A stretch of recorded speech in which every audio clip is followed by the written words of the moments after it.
Let's make lemonade. Okay. Let's go to work. That's the signal. Go. Six. It's beautiful.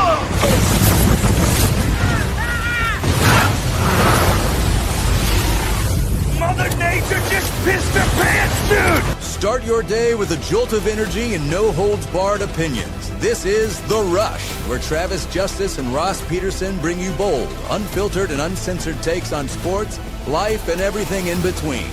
Buckle up and let's go.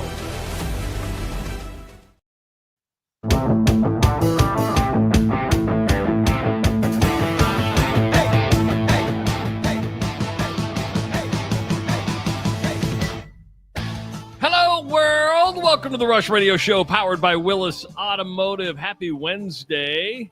Week's flying right on by. If you're listening on the audio stream at therushradio.com or the Rush Radio Android app, thank you so much. If you have an Android phone, go to the Play Store. Just search The Rush with Travis and Ross. You'll find our logo right there. Just download the app. You'll be ready to go and easy to play. Just turn on the app, and it just starts automatically. It's that simple. If you're watching on YouTube this morning, hit that subscribe button. If you're brand new, hit the subscribe button, like the video, go ahead and start leaving your comments in the comment section. You'll find a big community there that likes to have its own conversations during the show. Sometimes I even wonder if they're watching or listening to the show. You can follow us on X at Rush Mornings. You can like our Facebook page, The Rush with Travis and Ross. And, of course, you can follow us on Instagram at The Rush Radio Show. Hello, Ross Peterson. What's up, buddy? What is up? Can I boost your ego this morning? Can I boost your ego? I'm already in a good mood. Like, I'm in a really good mood today. He hops on this morning and Ross goes, "Oh, your shirt screams business. My shirt screams fishing boat captain." Yeah. I have to dress somewhat up for work, but yeah. I don't have enough clothes, and so I have to keep just slowly bringing larges into the equation instead of the double and triple X's. So I'm still hammering out my wardrobe. You're not going to believe me when I say this. You're quickly becoming a medium. A medium? I'll never be a medium. I haven't been even when I was 165 pounds in high school, I was a large. Are you a medium? Yeah. I was a large for a long time. It took the ladies at the real estate office. Thank you, Katie Espinover. Katie was the one day we were ordering shirts and bless her heart. Katie's like, everybody give me your sizes. John, what's your size? Adam, what's your size? Ross, you're a medium. Da-da-da. And I was like, no, I wear large. And she goes, you're a medium. Mark. And I'm like, wait, no. She's like, you're a medium. And I put on, and I'm like, I'm not a medium. And I put it on. I'm like, oh, this looks a lot better. It's form-fitting. This actually is what I'm supposed to be wearing all along. Because, and don't take this the wrong way. When somebody tells you you're a medium, it's kind of like telling you got a small wiener, right? You're like, that's kind of the way you got to look at it. It's like, no, I want to be a large. No, I'm a big boy. I'm a big boy. You're sitting there in your mid-40s going, no, I'm a large. No, you're a medium. No, trust me, I'm a large. Because when you hear medium, you just associate that with every other part of your body. Now, I will say you're right. You're right. Yes. Now, I will say this. Large is the perfect size. Because when you're a double X, and trust me, you feel like look down and your wiener looks smaller when you're fat because you can't see it. Yeah. All of a sudden, when you lose the gut, you look down and you're like, hey, look at that. Where you been, buddy? Where you been? If you don't get a penis pump, don't get like fake pills, lose weight, you'll go, gosh, I'm hung.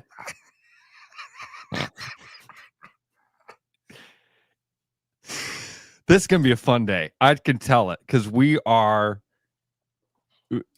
I'm packed with some wild stories today. Well, you brought one. 30. We're going to be talking to Mory Hanks. Now, a lot of people won't know who Mory Hanks is. Mory Hanks is the promoter of the upcoming Iowa Bucknell basketball game. We're not a big fan of this game because it's Bucknell. We thought it could have been a better opponent, but he's a promoter.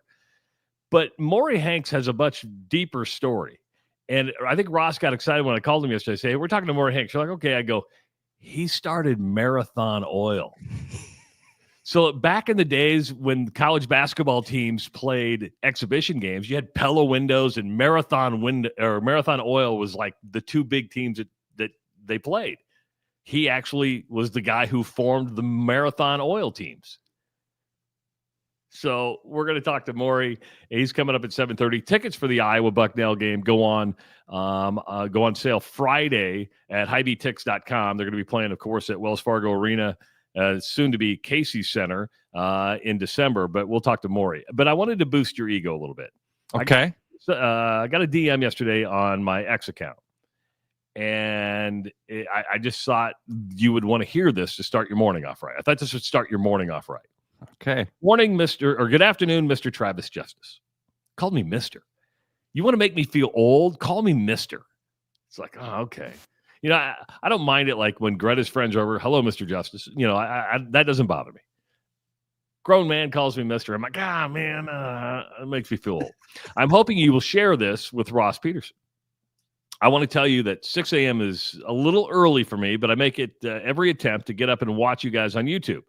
You and Ross are like an insulin shot for a diabetic. You and Ross make my beginning to a day. You provide me with energy, ability to allow things not to be taken serious. I have several health issues that have left me disabled. Thanks for the rush in the mornings. That's from Jeff in Cherokee. Jeff? And I always wondered, so Jeff in Cherokee has his own little website.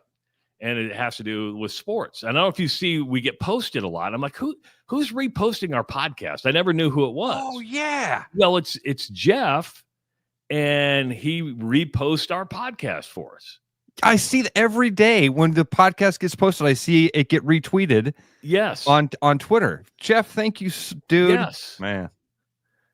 Today's going to be a good day. Up there in Cherokee and just having a good old time up in the mornings listening to us. And we're like a shot of insulin to a diabetic. I've never been compared to insulin before, but I'll take it. And that's our attempt, is to make sure that you realize that as serious as life can be, sometimes we tend not to take it very seriously, at least for the 2 hours we're here in the mornings. Yeah. Jeff, thanks so much for reaching out and sharing that. Thank you so much. Because we've talked about this before, like with Mick. You know, we got a chance to meet Mick 15 years ago, right? Our Jeep stud, Mick.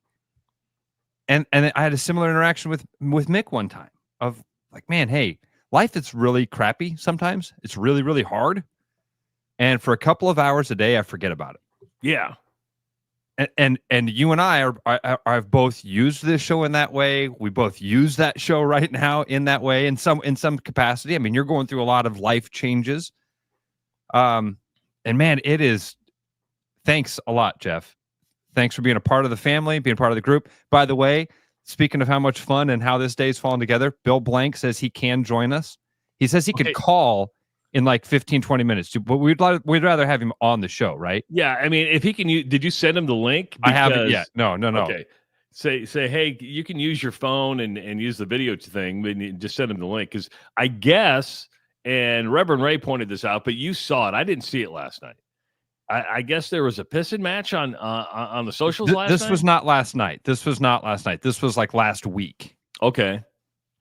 I just forgot to tell you about it. But yeah, I don't want to spoil it too much. I'd rather have Bill Blank come on and tell us the story from his perspective and his point of view. But yeah, Bill got in a little bit of a Facebook,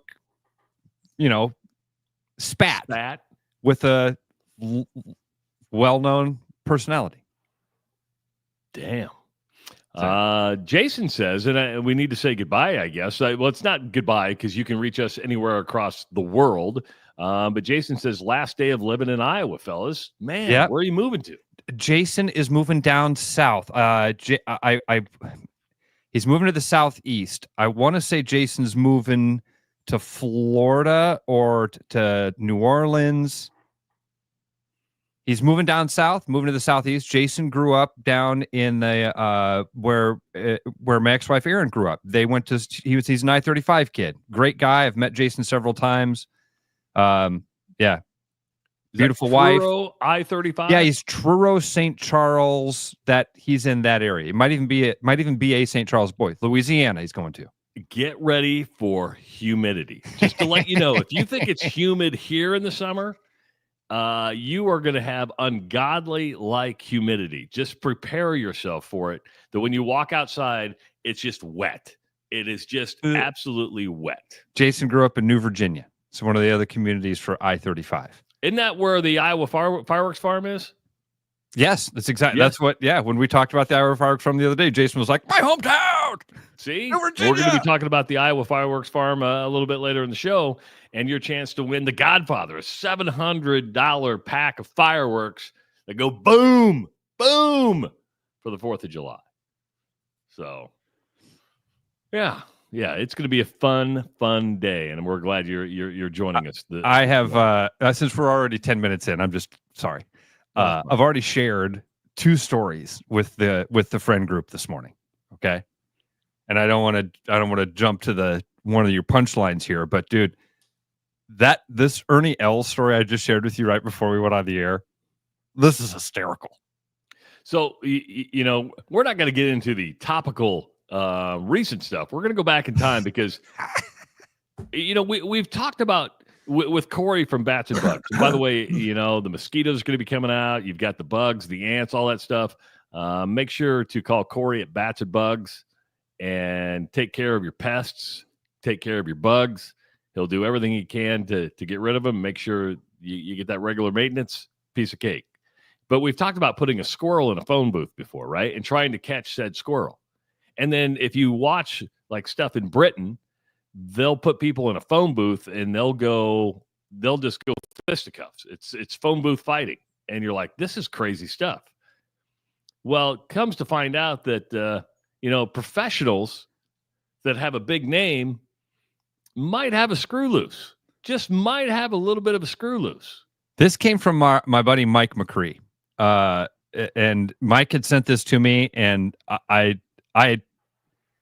again had seen this, but hadn't really read it. And then this morning I was sitting around and it popped up again. I was like, oh, I'm going to see what the details are of this. Boy, am I glad I did.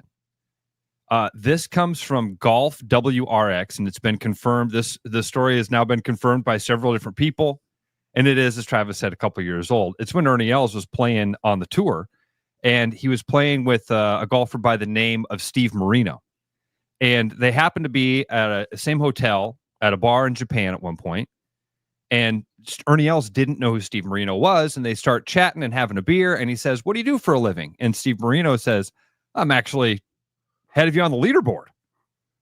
He's like, "No way, you're a golfer, you're out here at the tournament." Yes, they become buddies. And he says, "Hey, I tell you what, if next time you come out, are you playing in this next tournament?" "Yeah." He says, "When we fly out next time, fly back on my private jet with me." How about that? And who's not going to take a private jet ride, Steve right? Marino's like, "This is awesome. Never had that life before." So that happens. They end up at the same tournament in Japan a couple months later. He says, "Hey, Ernie, is offer still good?" Ernie says, "You bet. Absolutely. Let's fly back." They get on the plane, and it's just the two of them. This is very important. Get on a private jet. 2 people on a private plane. You've got the pilot, the co-pilot, and you've got in the back these 2 golfers. That's it. They're having a great time. Now, this is how the story is shared by Steve Marino's friend, Mike Commodore, who's a former NHL hockey player. He was on the Spit and Chicklets podcast, and he says he's the one recounting this story of how this happens. He says they get on the plane. It's just the 2 of them. They're crushing beers. They take off. They have some food, this and that. They're having a blast. Marino says, "This is the greatest time of my life. I'm flying in a private jet. I'm crushing beers." They're standing in the aisle. Ernie Els comes to him and says, "Are you having a good time?" And Steve Marino says, "Yeah." And Ernie Els says, "Now we fight," and straight up headbutts him hard. Ernie starts throwing him around the place. The co-pilot comes back screaming. Steve Marino remembers the co-pilot yelling something like, "Ernie, not again." indicating that Els has a penchant for such behavior. Do you turn around and say, "It's my plane. I'll do what I want. It's my plane."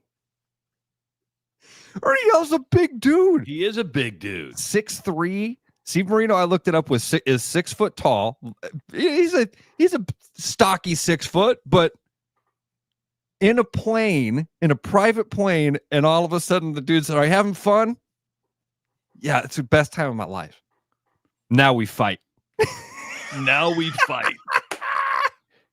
I don't want to stereotype here, but doesn't that seem like something a South African would do? I don't want to stereotype. But I'm going to go ahead and stereotype. Yeah, I'm going to go ahead and stereotype. A drunken South African gets on a plane and says, "Now we fight. Now we fight." Marino lost a tooth in the fight. I mean, you're literally talking about a sardine can here, right? I mean, there's not like there's a lot of room on a jet. And if it's only 2 people, it's probably a smaller jet. It's not like one of these big jets that you got a bedroom. And this is what I'm picturing. I've been on a private jet before. I don't mean to brag, but I'm going to say that. Well, dude, we got to fly with Rusty Wallace. Yeah, that wasn't a huge jet. Imagine if we'd have been halfway between Des Moines and Newton. Hey, Ross, we're flying over Runnels, and Rusty Wallace unbuckles and comes back. Boys having fun? Now we fight. Time of my life, Rusty. All right, now we fight. Oh, let's go. That's the one thing in a fight I've never understood is the headbutt. Because to me, that would hurt. No, it doesn't hurt. Top of your head is like the hardest part of your head. Hardest part of your body. I know, but boom. And against somebody's nose. I mean, here's the thing. The headbutt is the ultimate, like, we're throwing down. You know, there's the slap. That's the one. The 10 of I want to murder you right now is I don't know even what to do. I'm so angry I want to throw my head through your head. You wonder how many other golfers on tour, like a Nick Faldo, just throw some names out there. Ernie, hey, you guys want to catch a ride? No, we've heard the stories. We're not getting on the plane with you. There's a reason that there was nobody else on the plane. And golfers are gamblers. They were taking side bets on whether Marino would win the fight or not. Oh, hey, did you guys Marino, hear? He got on the plane. He doesn't know what's in store for him. Ernie invited Marino on the flight home from Japan. He can't get out. Yes, yeah. One of 3 things can happen. You just get your ass kicked at 30,000 feet. He literally opens the door, throws you out of the plane, but he's going to die too. Or the pilot says, "Stop it," and we're just going to land at the nearest Which place. is what happened. That's what happened here is the pilot came back and did the dad thing. Because at one point, Marino falls asleep. And he says he wakes up to Els towering over him and starts raining punches back down on him. And that's when the pilot comes back out and says, where is the rest of this? Basically pulls the dad move and says, "I will land this plane. If you don't behave yourself, I will land the plane." And that's when Ernie Els like, "All right, okay. I'll stop beating up my guest at 30,000 feet." Does it say where they're flying? Because you could be 30,000 feet over the ocean with no place to land. John, who helped us get Kirk Triplett on, says, "Why couldn't this story have come out before Kirk Triplett was on?" Here's the thing, John. I had it before then. Yes. Ross is really good at just compartmentalizing information, and then it just comes out. Yeah, and I don't even know it's. I swear to God, I don't even know it's in there. It's like a memory file. It's like, oh, wait, there's stuff in here. Look at this. There's all this stuff in here. Damn. What would you? Now we fight, and then you take a headbutt. Now we fight is such a great line. Now we after fight. are you having a good time? The two questions back to back. You're 30, you're in the aisle, you're drinking. I'm with freaking Ernie Els, dude. We're now buddies. Ernie Els and I are now buddies. This is probably the last time I've probably flown commercial for the last time. I get to fly with Ernie Els from place to place. Now when I show up, people are going to be like, oh, you're Ernie's buddy. Yeah. Steve, come on, man. I'm in the crowd. You having fun? Time of my life. You wonder how many of these stories are out there with athletes, football players, basketball players. If you would have told me it was golf and Ernie Els, I'd have been no way.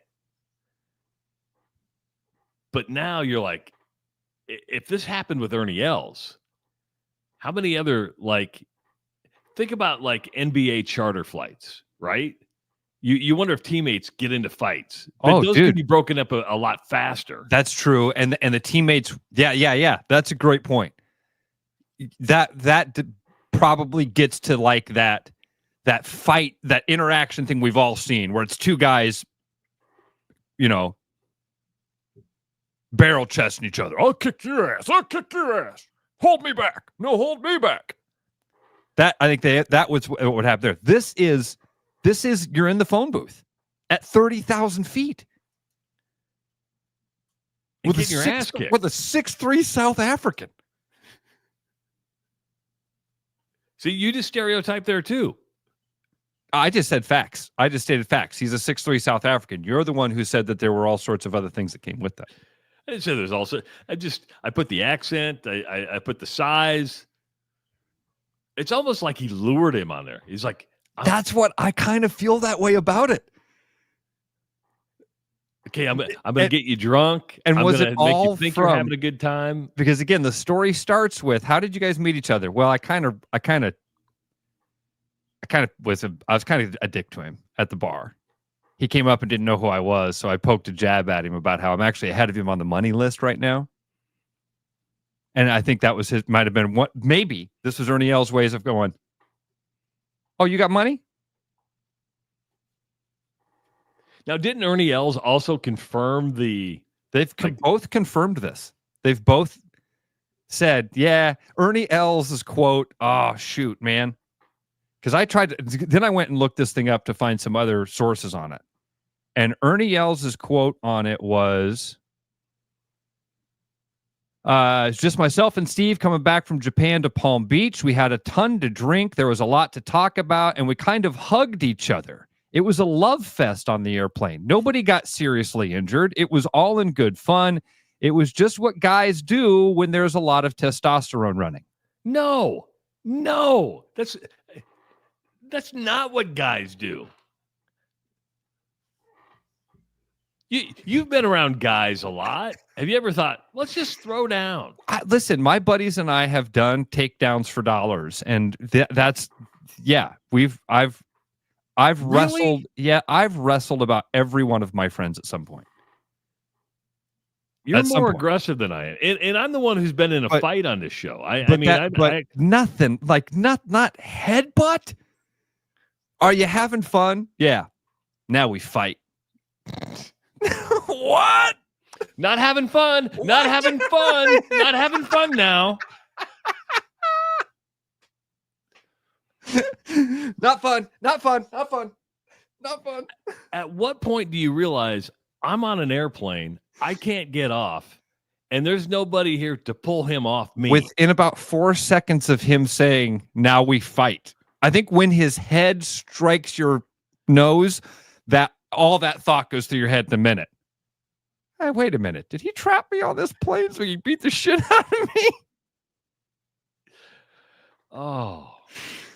So thanks for letting me go down that rabbit hole. Now, he lost a tooth, right? Didn't he lost a tooth. Just boys being boys. Just boys being boys. This is what guys do. We were hugging it out. We were having so much fun. I hugged his tooth out of his head. Oh, you're making a much bigger deal than what it really was. I mean, sure, I headbutted him, but that's fun. That's what guys do. Oh, have you ever headbutted anybody? I've never headbutted anybody. Never headbutted anybody. Ben headbutted. Really? All right. Bill says he's ready when we are. So we'll go to. I'll try to get him this because he says he wants it through Facebook Messenger. So I'll get that link to him here. All right, we can do that. This is gonna be a fun Wednesday. Yeah, it is Wednesday. 515-517-2303 is the number to call. If you want Iowa craft beer tickets, the festival's coming up on June 7th. So this weekend is the Iowa Craft Beer Festival at Waterworks Park. We've had really good luck. And I've just said, hey, if you reach out to us in the DMs and say, you know what, I want to go to the Iowa, and I've had really good people say why they want to go. Had Sherry reach out yesterday, and she's like, oh my God, you just made my week. Sherry, thank you so much. Had another person reach out. If you want to go to the Iowa Craft Beer Festival, slip into our DMs. Let us know. We'll be more than happy to send you. We've got a couple more pair of tickets to give away. And it's our way of just saying thank you for listening to the show and sending you to the Iowa Craft Beer Festival this weekend at Waterworks Park. It is the Rush Radio Show powered by Willis Automotive.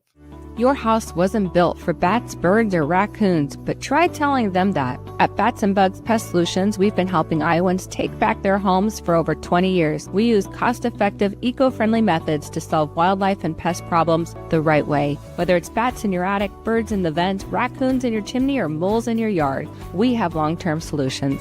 Call Bats and Bugs Pest Solutions today at 515-218-3400, and let's make sure your home doesn't become their home.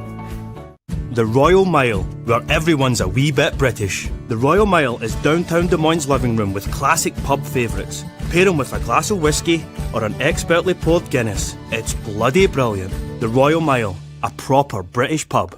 There's always something new at Fong's Pizza. The patio is open and ready for you, your friends, and an ever-changing menu of tiki drinks. Or try our new noodle dishes alongside your favorite slice. It's all happening this summer at the new Fong's in the East Village. Thinking about buying a home? Get pre-approved in 30 minutes with Gary Presnell at Northwest Bank in Des Moines. Gary offers first-time home buyers programs, VA, FHA, IFA, and conventional loans. Call Gary at 515-975-6767 or find his profile at nw.bank. Member FDIC Equal Housing Lender. You know, Brian, at Central City, we really do have the best selection around. I know. High-quality stuff you can't find anywhere else. Whistle Pig Plantation Rum. Yeah, and over 150 of the best scotches on earth. And a ton of bitters, mixers, and more. You know what we are? High class. Definitely high class, yeah. Make way for the natty. Okay, maybe medium class. Central City Liquor is home of the 10% cash coupon. And the Wooden Nickel program. Hey everybody, this is Mason Miller, sales manager out here at Willis Infinity. We got some great stuff going on this month. Right now, you can get up to $4,000 off on a new QX80 and enjoy 2.9% for 60 months. On top of that, this month, you can enjoy 1.9% out to 60 months, an additional $1,000 off of the new QX60. For more information, stop out at our showroom or visit us online at willisinfinity.com.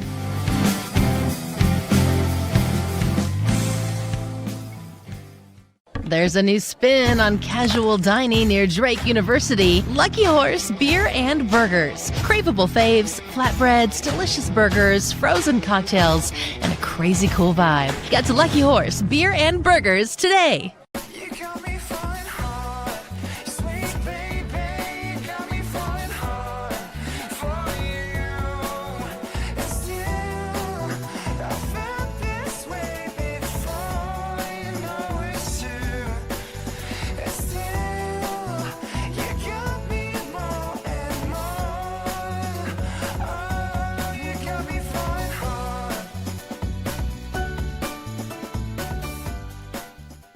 The best bread is made from scratch, freshly baked with locally sourced ingredients and love. At Big Sky Bakery, we take great pride in our delicious products. We know you'll enjoy them almost as much as we enjoy baking them. Find us at the downtown Des Moines Farmers Market every Saturday. Back like a rash you thought was gone. Travis and Ross aren't contagious, but they are addictive. It's the Rush Radio Show, powered by Willis Automotive.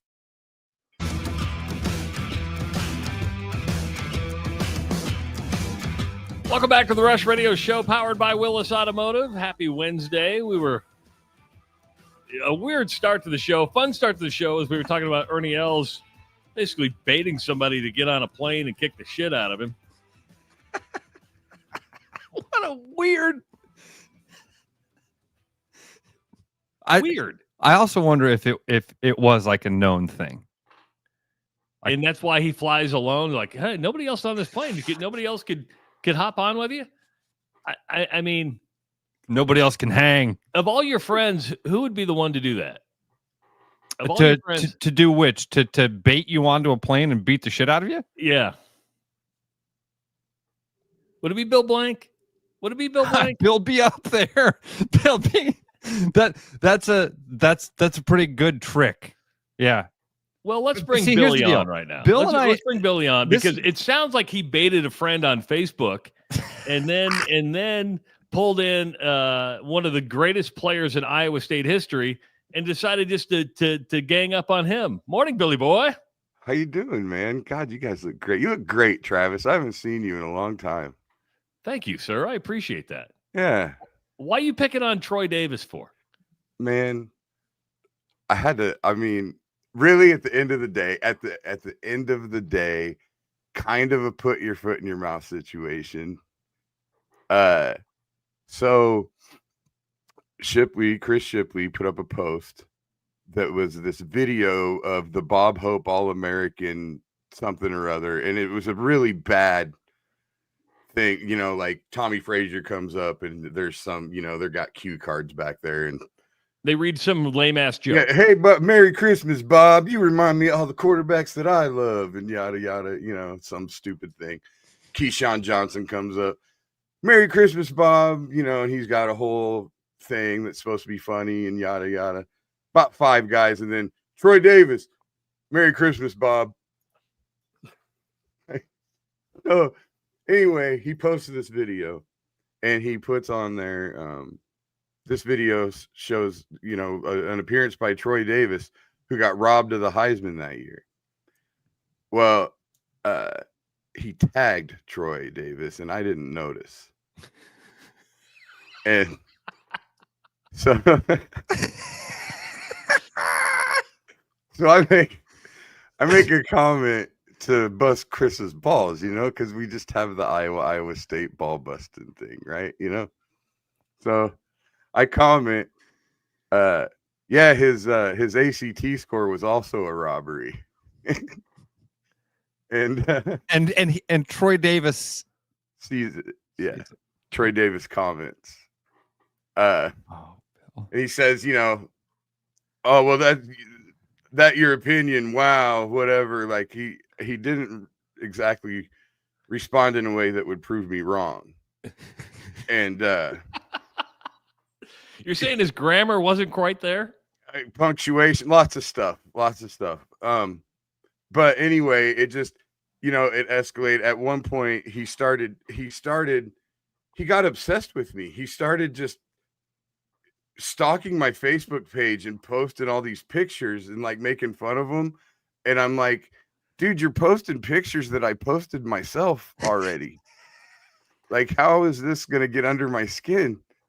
Like at one point he posts a picture of me in one of my velour tracksuits and he's like, oh, you mean to tell me a man that looks like this can pass the ACT? And I'm like, yeah, with flying colors. And Dan McCarney didn't even have to pay some girl at my high school to take it for me. Oh. And I'm like, yeah, you're right. I'm sorry. I'm sure whoever took the test for you was paid handsomely and it wasn't done against their will at all. Not a robbery. My bad. So I just, you know, I start doubling down. And like at one point, any point did you say to him, like, hey man, I'm a comedian? No, Chris did. Okay. All right. But I'm pretty sure he didn't care. Okay. Like, I mean, at that point, you know what I mean? So eventually it got to the point where I was just like, hey man, I'm not going to lie. Like if I'd have known you were tagged, I wouldn't have commented. Like I did it to bust Chris's balls, you know, and I was like, I wouldn't have. I go not because I'm afraid, but just because I was like, not a dick. I made the mistake of dehumanizing you. Like I just treated you like an entity and not a person, you know. Yeah. So for that, I apologize. I'll own that. You know, I don't blame you for eventually getting pissed off, because at one point he called me gay and a pussy and all this. You're getting pissed off. Look at how happy it made Bill. It's like I just got ripped by Troy Davis. Well, I mean, I got to double down at that point, don't I? I mean, you're like, I'm playing a game of poker. Screw it. Let's just go all in. Let's just go all in. I'm throwing all the chips on the table. Well, like at one point I said, like, obsessed much? I was like, are you trying to vet me before you ask me out or something? Like, what's going on here? He's like, ask you out. And then he got really mad. Like that's when he called me gay and a pussy. He like showed some picture of me and one of my friends doing something that, I mean, in all fairness, looked pretty gay. But like,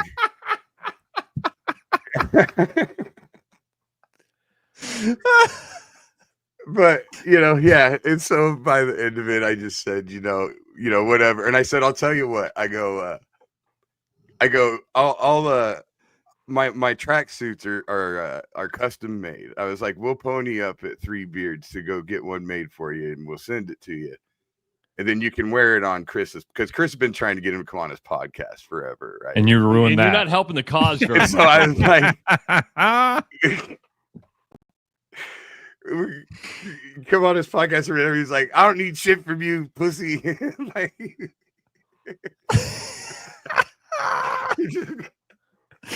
Bill. He goes, I don't need shit from you. Stay in your lane. That's what he said. Stay in your lane, pussy. And so I just said, which lane exactly is mine? Or which lane is mine exactly? Like what yeah, like what did I breach here? Yeah, and so it was just like with every question, Bill was tying on a new lure and casting back across the pond. Here's the thing, though. I was pretty nice. Like, in the grand scheme of things, I could have just really, really went hard, and I didn't. I thought better of that. And at the end, when I said what I do kind of feel a little bit bad, just because. Don't feel bad. I mean, here's why though. I look at guys like remember Nick Bell. Oh yeah. And remember everybody talked about how dumb he was all the time, like he couldn't read or something. See, I don't remember that with Nick Bell. Was that a thing that was about how he couldn't read? I just remember Ronnie Harmon got a hard time for taking basket weaving class. Yeah, there was that, but that would it's not what I remember. Ronnie Harmon getting a hard time 4 times in the Rose Bowl. I mean, yeah. I thought it was taking money from gamblers to lose to UCLA, but yeah, the basket weaving thing too. So I think it turned out, I think Nick Bell was dyslexic. And of course, in the late 80s, most people had no clue. And so he was just dumb. And I think that with Troy Davis, really, at the end of the day, I think at least back then when he was a kid, I think he probably just had a speech impediment, and he was, he may or may not have had the ACT taken for him. Whether that's those Troys that got to us in the 90s, come on. But, I think there was probably a real learning disability there. There was, and so I shouldn't have. I should have had a little more, tact with thought. I love the way you say it. And this is exactly what we do, Bill, when we take sports too seriously. But you said it perfectly, man. We dehumanize. 100%. We look at the player, the uniform, the stats, the performance, and we forget that it's a human being behind all of that. And then social media makes it easier to still treat him that way even after the fact. Yeah. The guy takes exception, and I'm still kind of like, but and then, and Troy's nice enough to accept a friend request from some dude named Chris Shipley. Right. He's nice enough to start interacting with some of the stuff that he sees that guy tag him in a really cool thing, and then some dude starts shitting all over him. Well, I'm almost 100% positive had I not made that comment, he wouldn't have said shit or reacted at all. Yeah, so you should say, Chris, I did you a favor. I did you a favor. Chris isn't mad at me because he got so like homophobic and stuff at the end. So Chris was like, yeah, I'm not interested now. Oh, I mean, Come on. If you would have gone to the Shane Gillis show on Saturday, like Ross and I did, we heard words at a comedy show we haven't heard in 15 years. I mean, it's just.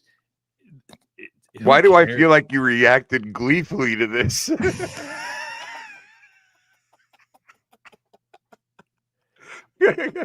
I like it when things go over off the rails.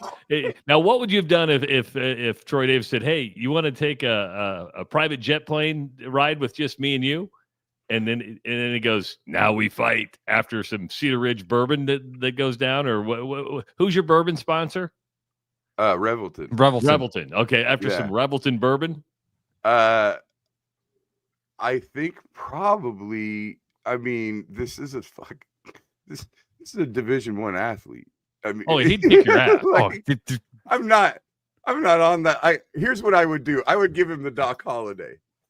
I'd go, I know. Let's have a spelling contest. See, you're just keeping it going this morning. You're like, okay, let's just keep it going.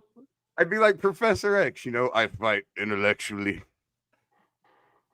I don't know, man. I don't think that I could take him, if that's what you're asking. But Bill, I'll tell you what, I'm a North Sider. He's going to know he got in a fight.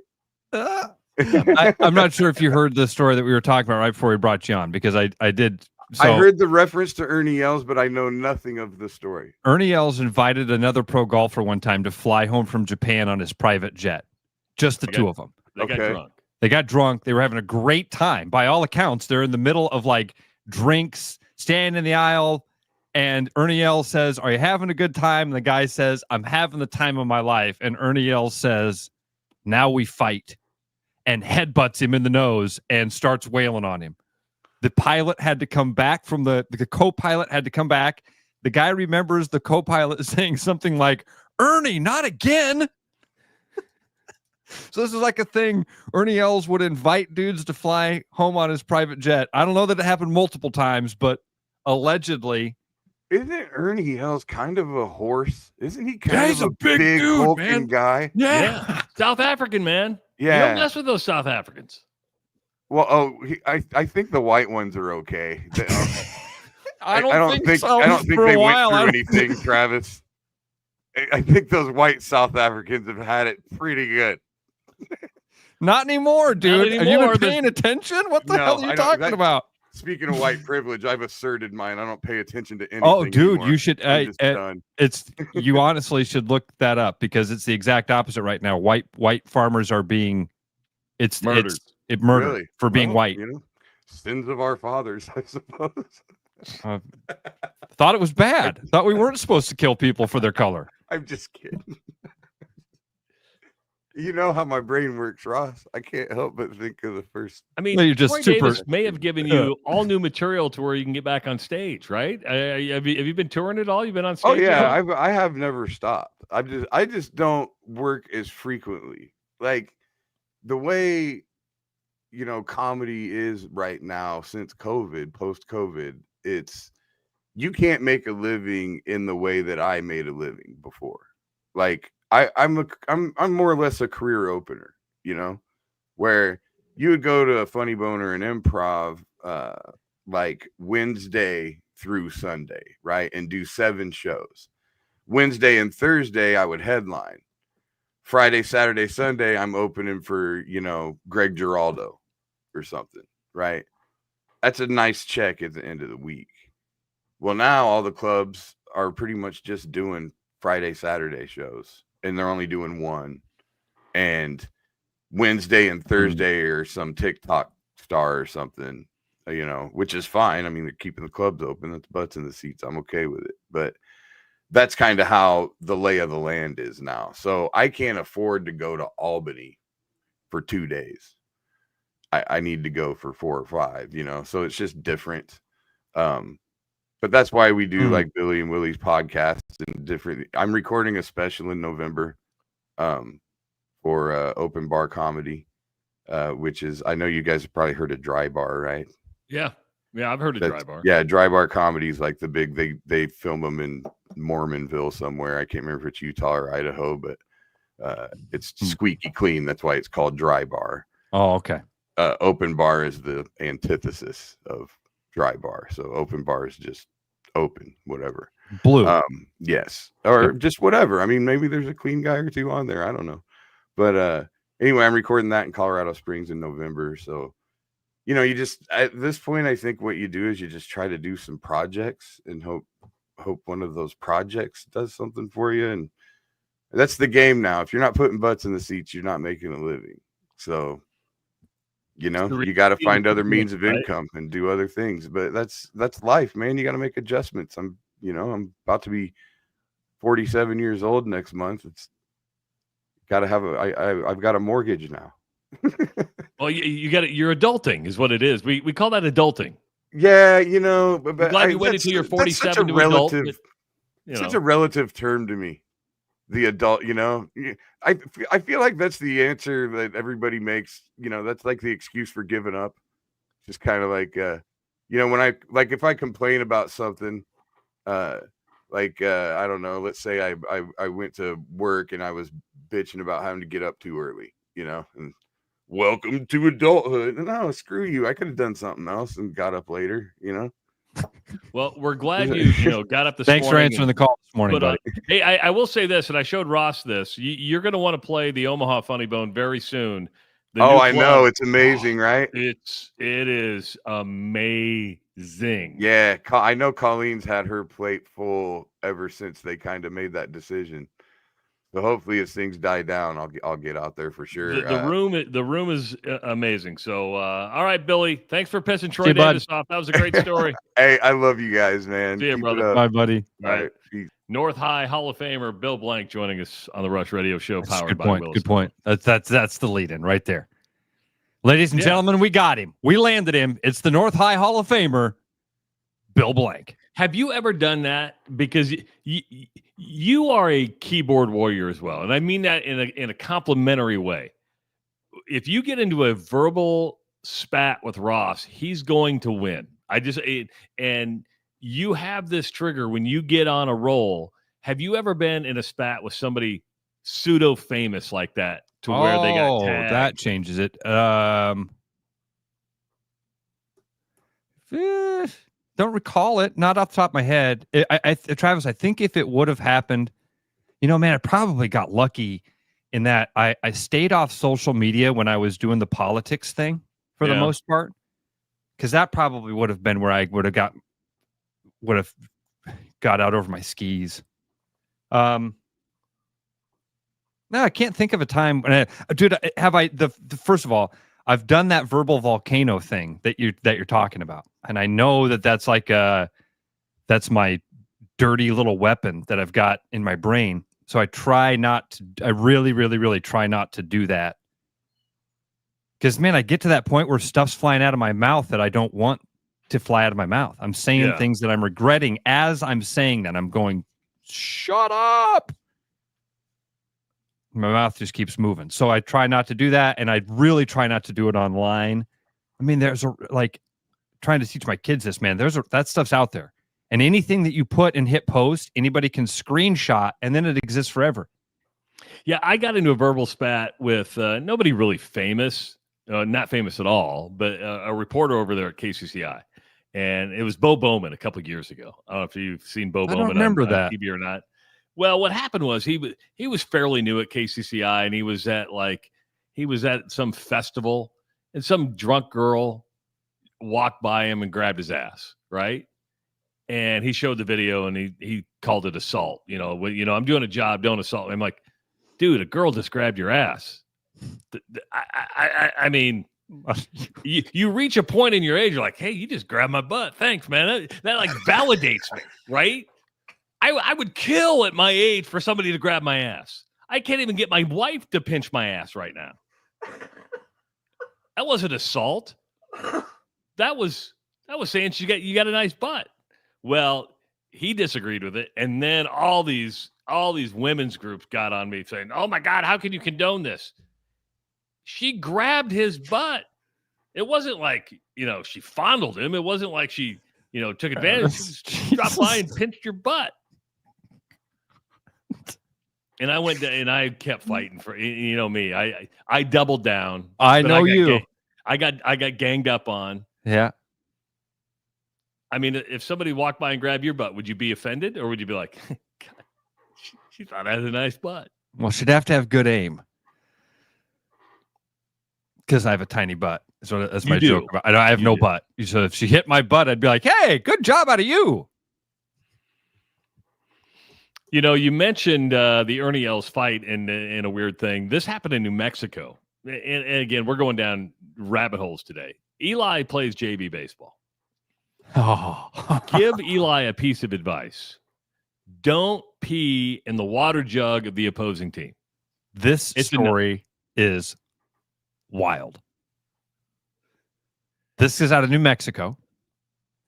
A kid, and you've got the story in front of you, right, Trav? I actually have it. I've got it right here in front of me too. Rio Rancho, New Mexico. Is that where it is? Rio Rancho? Rio Rancho, New Mexico. Prosecutors in Sandoval County say they are not pursuing charges against a teen accused of urinating in a rival baseball team's water jug. This is from KOB.com. The incident happened in April at a JV baseball game between Rio Rancho High School and La Cueva High School. La Cueva principal Daryl Garcia sent a letter to JV baseball families stating a Rio Rancho student admitted to urinating in a water jug that La Cueva players and coaches then drank from. Rio Rancho police investigated and sent their findings to this is where the language always kind of is funny to me. The police investigated and sent their findings to the 13th Judicial District Attorney's Office, along with a recommendation that the teen face as many as 15 counts of battery. Chief Deputy District Attorney Jessica Martinez says there are no statutes in New Mexico that make it illegal to interfere with somebody's food, and battery consists of unlawful touching and application in a rude or insolent manner of another person. That didn't happen here, so unfortunately, this conduct is not considered criminal in New Mexico. So, if you're working at a restaurant in New Mexico and you put pubes on somebody's hamburger, that's not illegal. It's just a Yelp review. Boys will be boys. The attorneys and officials are worried that this is sending a terrible message to future athletes. That the message has been sent. The message has been sent.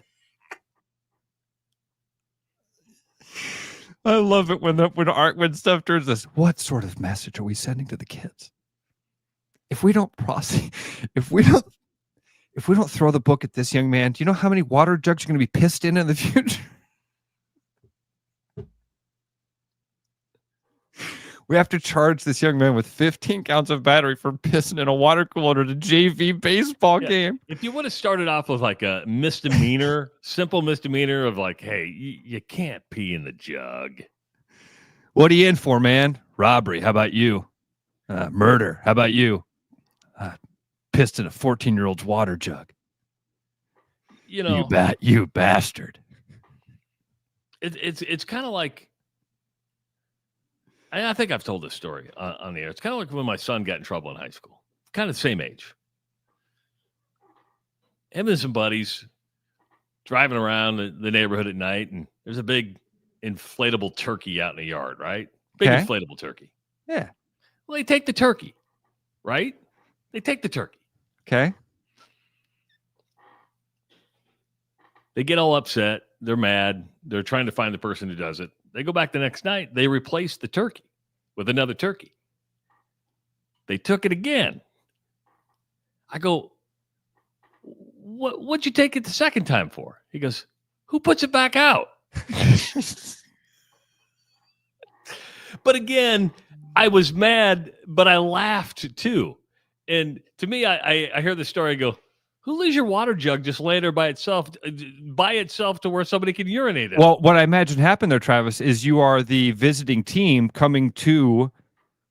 So what I'm to go back through it, I believe this happened at Rio Rancho. Yeah, but keep your water jug by you. Just move it right to the dugout. They probably, when you get there, it's probably it. You know what I mean? The other team has already set a water jug there for you. I'm just guessing. And the coach probably said, hey, whatever. Billy, go fill up the water jug that we're going to leave in the other team's dugout. And he was like, yeah, I got it. We shouldn't laugh at you guys. Shouldn't be laughing at this. That's true. That's true. We shouldn't be laughing at this. Well, the lesson here is bring your own water. I mean, we always brought our own water to high school games. Everybody now, Trav, everybody now brings their own water jug. I mean, that's like a, yeah. But I do imagine that this is the start of it, like high school rivalries.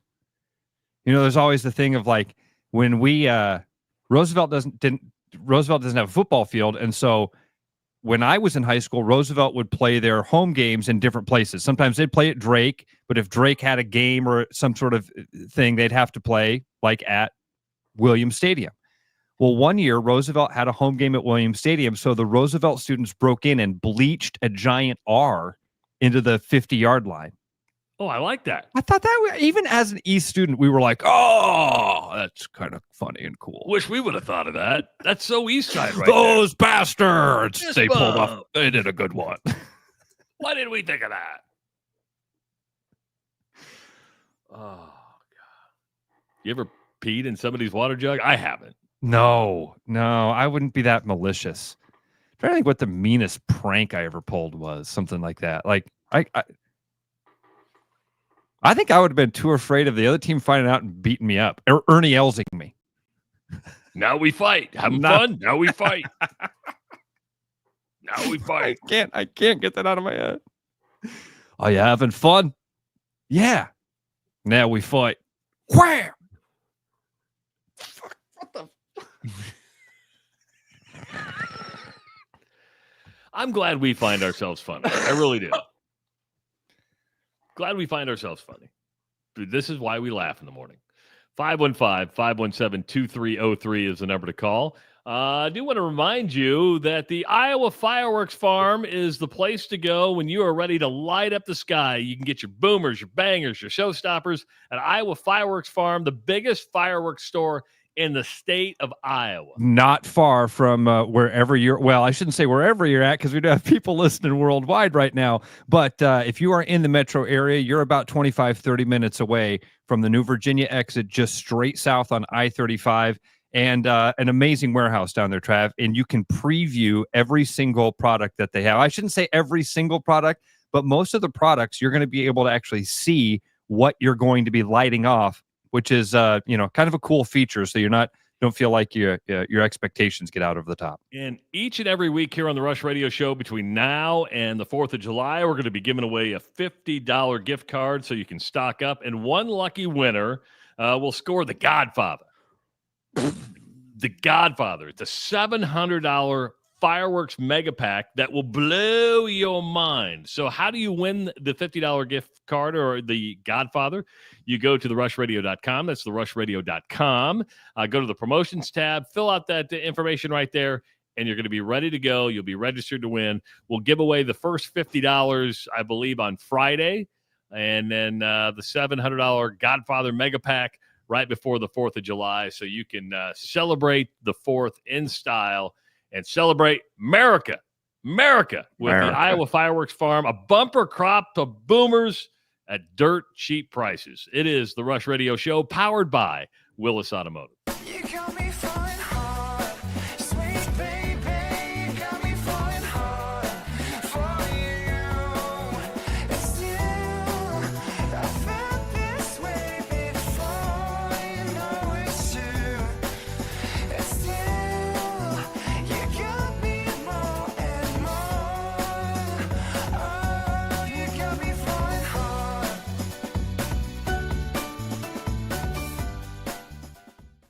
Your house wasn't built for bats, birds, or raccoons, but try telling them that. At Bats and Bugs Pest Solutions, we've been helping Iowans take back their homes for over 20 years. We use cost-effective, eco-friendly methods to solve wildlife and pest problems the right way. Whether it's bats in your attic, birds in the vent, raccoons in your chimney, or moles in your yard, we have long-term solutions.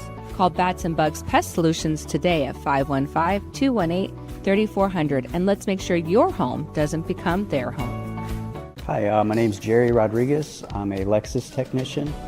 and I've been with Willis about 28 years. My favorite part about working at Willis has to be my coworkers, teammates, a lot of like-minded folks with the same goals in mind, and that's taking care of the customer. We have the fishing. I enjoy fishing. We have a lot of good fishing here in the Des Moines area with various lakes.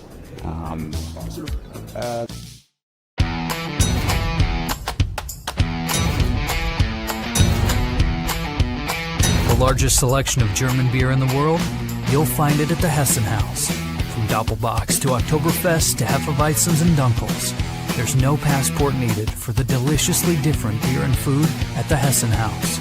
So grab your friends and make it a fun night out. The Hessen House, 4th and Court, Des Moines.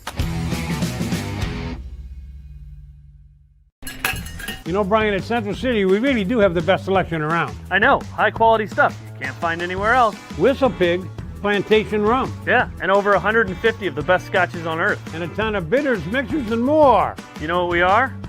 High class. Definitely high class, yeah. Make way for the natty. Okay, maybe medium class. Central City Liquors, home of the 10% cash coupon. And the wooden nickel program. Back like a rash you thought was gone. Travis and Ross aren't contagious, but they are addictive. It's the Rush Radio Show, powered by Willis Automotive.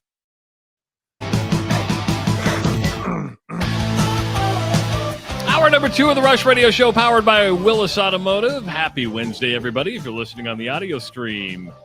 A lot of you are right now from all around the country. Good to have you here, and thanks for joining us each and every morning. If you have a phone, and an Android phone specifically, and want to download the app, just go to the Play Store, search The Rush with Travis and Ross. Just download the app. You'll find everything you need right there on the app. You can watch on YouTube, which a lot of people are right now as well. Subscribe to that channel, like the video, leave your comments, and follow us on our other social media channels as well. Don't forget, when the show's all over and you're like, God, I missed it, you can find the podcast version wherever you download your podcast. You know, my son Owen told me something yesterday that I never thought of. There's a lot of people who aren't up at like 6 o'clock, right? So they start listening at 7 o'clock and they hit the listen live, and then the show restarts right away. He goes, then it goes right into the 6 o'clock hour. So it's like you're listening in reverse, but it's a good way to do it. You just listen live and give me like 4 seconds after the show starts, and it's up there that it restarts. I guess I never thought of this, but because I didn't think of that. The way we start the show usually with kind of our meandering goofiness. Yes. Maybe helps that. Yeah. It's a slow buildup to what we're building up to. We have no idea. Right. No idea. You know, one of the weirdest things happened yesterday, and this is about life and business. There's a lot of things here and sometimes things make sense. Sometimes they don't make sense. And I'm not in the inner workings. I'm not a general manager. I'm not an owner. I don't understand this. But the New York Knicks have had one hell of a run under Tom Thibodeau. And, of course, they were just beaten by the Pacers in the Eastern Conference Finals. And Tom Thibodeau, who has had the best 5-year run for the Knicks in 25 years, they've had back-to-back 50-win seasons. First time that's happened since 1995, was fired, Ross. Fired. And it's one of those you scratch your head and go, okay, you got all the way to the Eastern Conference Finals. You've won 50 games back-to-back. You've had the best 5-year run for the Knicks that they've seen in the last 25 years, and you fire the guy? Again, I'm not a general manager. I'm not in the day-to-day operations of the New York Knicks, but a lot of things don't make sense here. Travis, this organization, on time, like you compound this with where the Knicks were when Tom Thibodeau showed up. Bad. He has really turned this thing around. This is a great organization that was in really bad straits for a while. I mean, remember when Kristaps Porzingis was going to be the game changer and the world beater, and all of a sudden it was like, you might as well just sell the Knicks. This team's awful. Yes. So, let's look at Tom Thibodeau, okay? 67 years old. He doesn't look 67, by the way. Doesn't look 67. You remember he was with Minnesota for a while. And he was with the Bulls before before or after Fred Hoiberg? And this is where I'm getting at. Okay, let's just go through this. You say he's how old? He's 67 years old. He's been in coaching in the NBA since 1989 at some level. Okay. He's been with the Timberwolves, the Spurs, the 76ers, the Knicks, the Rockets, the Celtics. Those are all as assistants or associate head coaches. And he's been the head coach with the Bulls, Timberwolves, and Knicks. So two of those organizations, the Timberwolves and the Knicks, he had been at and he came back to. So that's 1.1. He's been brought back to organizations, but there's been like 20 to 25 year gaps. So the T-Wolves, he left Minnesota in 91, came back in 2016. There's nobody left. Nobody left. The New York Knicks, he left the New York Knicks in 2003, came back in 2020. Maybe a guy or two. Remember the owner. The owner. Yeah, the owner. Right. So I don't think you can look at that and say, well, he obviously is a great guy because people brought him back. They didn't know him. What is it about that? If you look at the years, Travis, every one of these things is like a 2 to 5 year. He's had no longevity anywhere, and the guys had success. Do you think he's just? And then I was thinking about this when it came to the Indiana Fever. Now, and I'm equating this to life. And that is, we go through a lot of management training at where I'm at. It's right person, right seat, right? And sometimes you plateau and you may not be in the right seat anymore. Christy Sides was the head coach of the Indiana Fever last year, got Caitlin Clark, got Indiana to the playoffs for the first time since like 2014. Now, Caitlin Clark had a lot to do with that, but they got him into the play. Yeah. But you kind of knew that she wasn't going to take that team any farther with her leadership. I mean, I watched her coach. I was like, it's a fine job, not a great job. So they cleared out the general manager, they cleared out the head coach, brought in a whole new organization to basically say, we're going to take this team to the next level. Now, it wasn't like the Fever got to the conference finals or anything. They got to the playoffs and they got swept by Connecticut. Okay? But you bring in somebody who can take it to the next level. But Tom Thibodeau has taken this team, in my estimation, to the Eastern Conference Final. You're probably a couple players, maybe one player short of take. And the knock on Thibodeau was, well, he plays his starters a lot of minutes, leaving the team with not much depth. Well, to me, that's a general manager problem. Go out and get more depth. Yes, he plays his starters a lot, but he's trying to win basketball games. That's the goal. This was just one of those head scratchers. I mean, how many times do you see? Well, we saw it with the Bucks, right? Team gets to the finals. Remember when Giannis was like, they fired. I forget who they fired, but I think they got to the finals of the Eastern Conference Final. The Bucks, the year after they won the title, fired their head coach. I'll use it for you. That made no sense. When I fired you, we're all like, what just happened here? You were the right guy, right seat, things going in the right direction, and you just make a change because the sake of making a change, that makes no sense. And when you start doing this with organizations, be careful what you ask for, because it may not turn out the way you think. You might have changed my mind on something on this with Tom Thibodeau, because I look back at the road that I was leading down is, man, this guy, he doesn't stick around anywhere. You get 3-5 years and the people around him go, we don't want this guy. We can do it without him. You change that a little bit, and it is, he sets he comes in every one of those places where he's been a head coach, the Bulls, the Timberwolves, and the Knicks. He's had success right away. And by the way, I think each one of those he was taking over. Am I right about this? The Bulls 2010 to 2015. Am I remembering that right? That'd be Jalen Rose was part of that group. That'd be post Hoiberg and no, that would be Hoiberg. So Hoiberg came in after Thibodeau. After Thibodeau. After okay. Thibodeau. Yeah, then am I remembering that right? That it was that when he took over the Bulls in 2010, they weren't that great, but they obviously weren't great. Did they get better? Okay, but not to the point where they were a contender. Now the T-Wolves obviously have gotten a lot better since Thibodeau left. Knicks got better while he was there. So is it that thing? Is it Tom Thibodeau is known as the fixer? You bring him in, he gets mad at everybody, he makes everybody play defense, and then all of a sudden you go, all right, now you've built the team for us. Now we need a closer. Now we need a closer. Again, there's so many things that happen behind the scenes because people and fans will judge, and it doesn't matter if it's at the college level, Iowa State, doesn't matter. Fans judge you on wins and losses. Totally.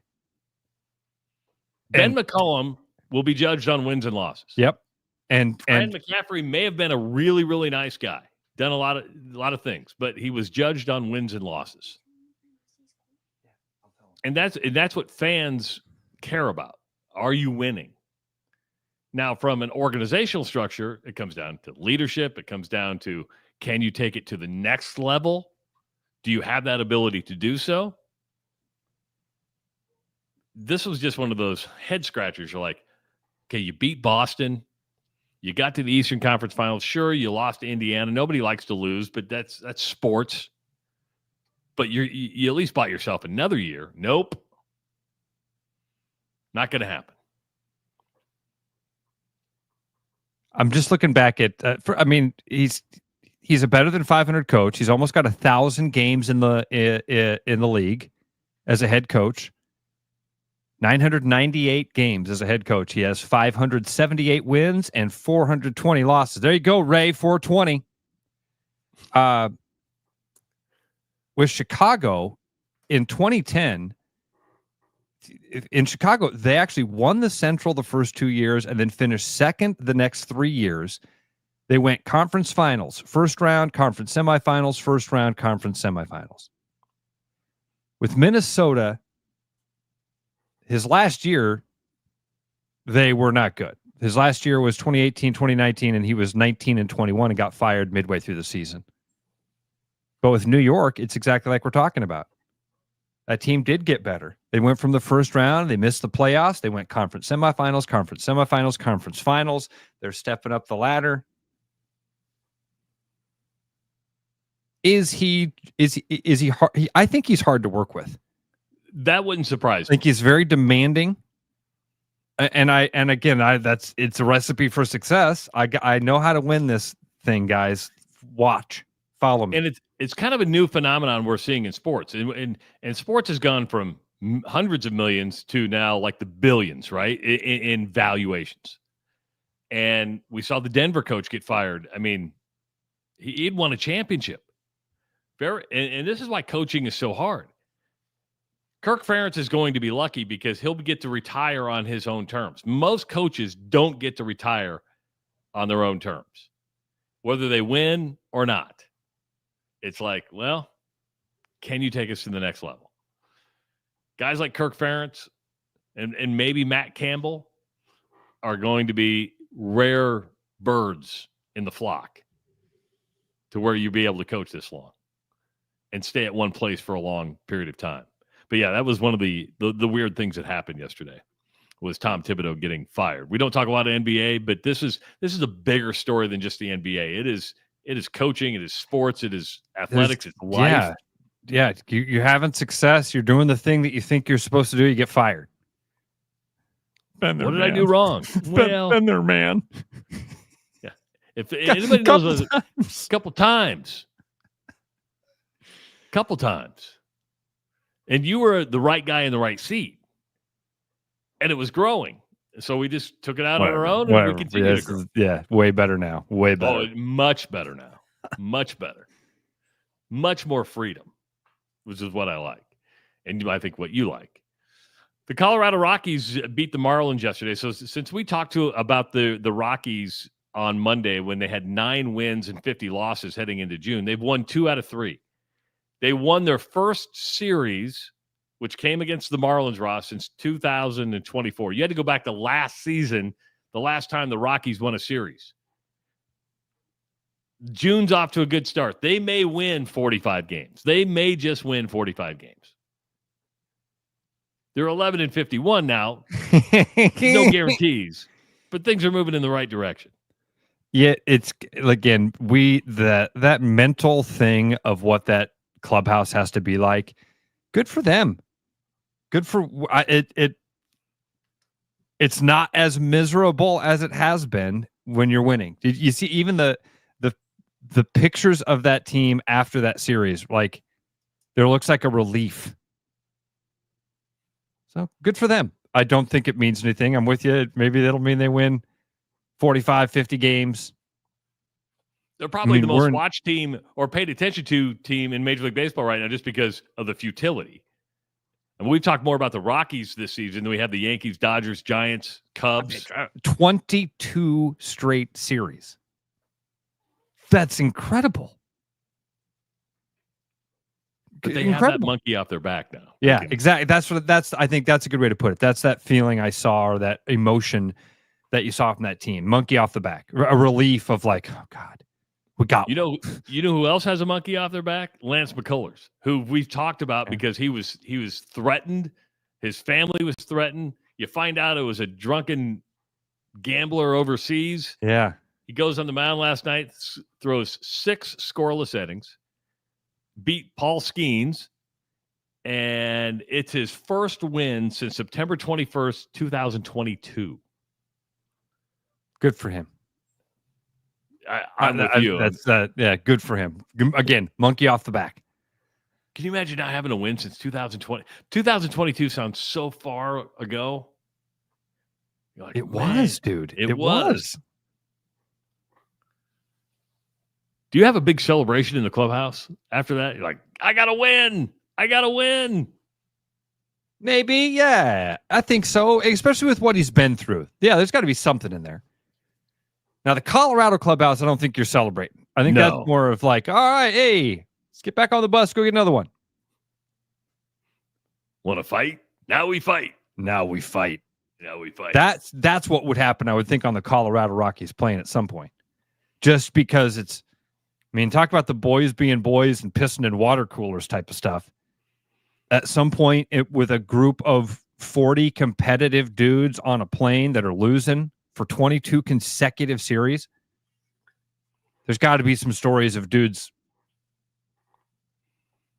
Who keeps farting? I'm going to lose my mind if somebody keeps farting in this plane.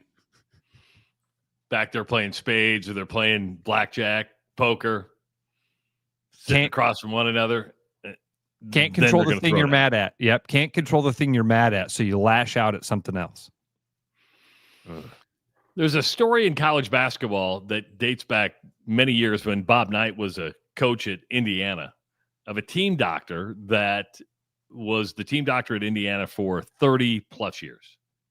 He's now being accused of sexual assault. It's a class action suit against the University of Indiana. And these guys are saying they were assaulted by said doctor because when they were in college, this doctor would perform rectal exams on players. Now, modern science has gotten a lot better, and the rectal exam is maybe no longer even needed for guys my age when it comes to checking the prostate. Indiana has said that it is investigated it and that the doctor got no sexual gratification after it and was performing a clinically approved procedure when he was doing this. And the lawsuit has no merit because it's way past the 2-year statute of limitations in the state of Indiana when it comes to sexual assault.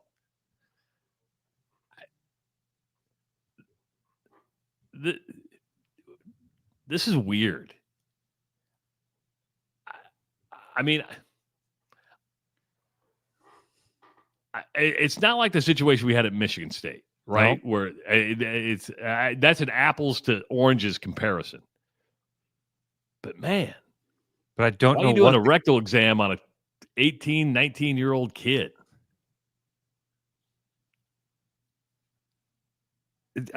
Travis, this is one I don't know enough about.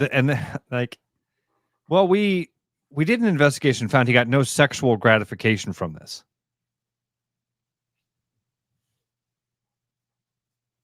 What does that mean? I have no idea what that means. Does that mean Does that mean they talked to him and said, "Was this a perversion?"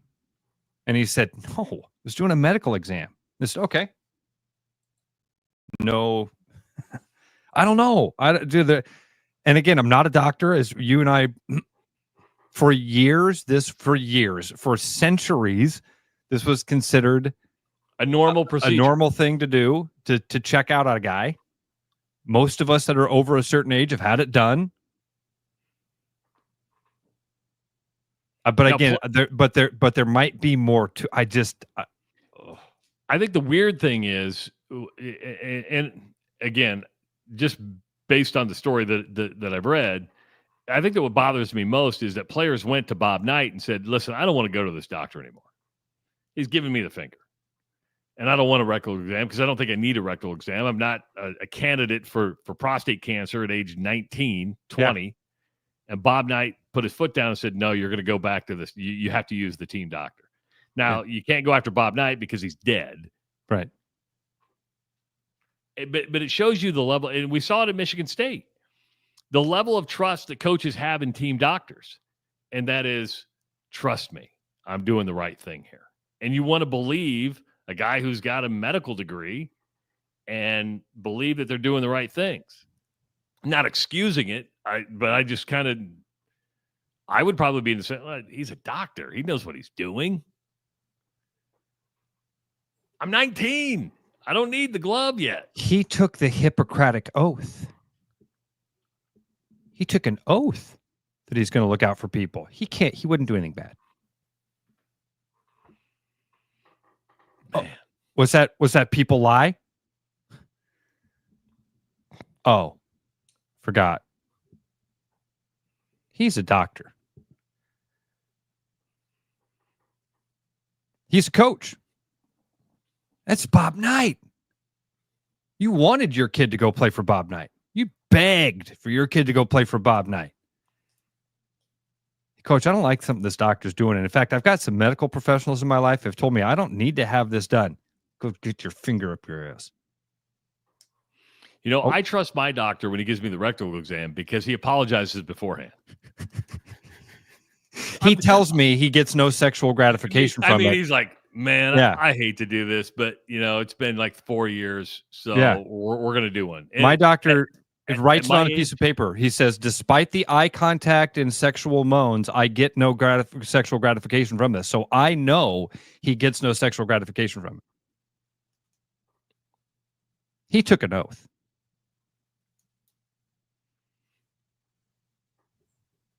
I took an oath with Oprah that I wouldn't text and drive. But you still text and drive. I didn't actually take that oath, by the way. By the way, you just hit on something with me. It's driving me crazy. Now, I'm lucky that I have a hands-free device in my car. I have like the Android Auto, right? So I can go talk to Google, tell them who to text. I'm not doing, I don't have my hands up.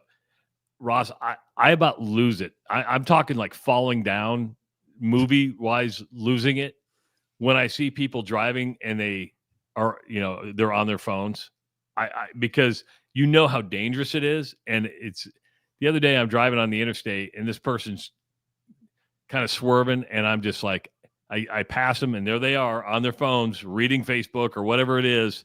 And I'm like, really? You have a new, and then I look at the car. Then I'm like, you have a new enough car. You have the Android Auto. Crazy. So when you get in your car today, don't pick up your phone. Just don't. What else we got? because we got Maury Hanks coming up at 7:30. He's going to be talking about a lot of things, including the game with Iowa and Bucknell at the Casey Center coming up in December. Those tickets go on sale on Friday morning at HighBTix.com. But there's so much more to talk about with Maury because he started Marathon Oil. He's doing I believe the Cayman Island tournament this year. What Drake is playing in. So we'll be talking to him right around 7:30. We got a couple minutes for one more rabbit hole. Yeah, we got 2 minutes before. 2 minutes. Let's see if we can get through this. Okay, I'm trying to get back to this one because this is kind of a fun one. Dude got DQ'd from a. I saw this. Did you see this? Why can't I get to it now, Trav? Was he getting a bunch of yellow cards? Is that the one you're talking about? No. You're talking about that was a soccer player. That was a soccer player in Australia has been busted for fixing matches with gamblers because he was intentionally getting yellow cards. Intentionally getting yellow cards. Why are you getting so many yellow cards? Why are you driving that new car? All right, it's a hard one. This is a story of a dude that got kicked out of a U.S. Open qualifier, Trav, because he didn't turn in his scorecard fast enough. He literally got done with the round and hooked up with like friends and family members and went to the clubhouse. I'm not kidding you. Got like a hot dog. Goes back and they're like, "You missed your window. Yeah, you're DQ'd." You have to go right to the tent, sign the damn card, and then go have the hot dog. I'm trying to. I had this up, but I know we've got Mr. Hanks ready to go here. So let's we can move on. But yeah, we'll take a break. Maury Hanks going to join us next on the Rush Radio Show, powered by Willis Automotive. I'm loving these wooden nickels, Brian. Yeah, I suppose everyone is catching on. Just spend $20 to get a wooden nickel. It's 25. Collect 10 and add up the savings on your next purchase. Some of these are worth $5. That could be huge. I know, right? That's why you have to spend $20. It's 25. Collect 10. It's like money back to you. Spend 20, you get another wooden nickel. It's 25. Collect 10 and add up the savings. It's huge. Central City Liquors, home of the 10% cash coupon. And the wooden nickel program. It's huge. Hi everyone and welcome to May. It's finally starting to feel like spring. I'm John Lanera, sales manager here at Willis Lexus, and this month we've got some great specials. We have interest rates as low as 3.79 on select models, and if you prefer to lease, we have $1,000 of lease cash on RX, $2,000 on ES and ES Hybrid, and $2,500 on NX Gas. And don't forget this month we've got the Principal Charity Classic coming on, so expect to see you guys out there. I invite you to stop out and take a look, or visit us online at willislexus.com.